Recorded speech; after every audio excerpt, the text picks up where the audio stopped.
landmarks for the incision are the distal diaphysis of the radius,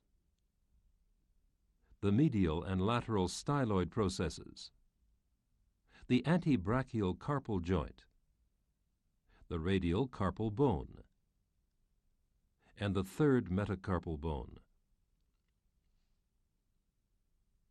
The foam is incised on the dorsal midline of the carpus to expose the distal one-third of the radius, the carpus, and the proximal one-half of the metacarpal bones. In a clinical case, the articular cartilage of the middle carpal joint and the carpometacarpal joint is thoroughly removed with a bone curette or high-speed burr, following the contours of the bone surfaces. Additionally, cancellous bone is harvested from the proximal humerus.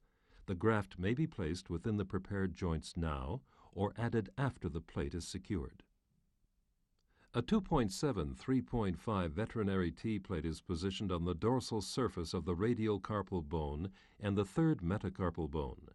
It is imperative that the plate be placed distal to the articular cartilage of the radial carpal bone to avoid interference with the radius. A 3.5 millimeter screw is placed through the proximal plate hole into the radial carpal bone.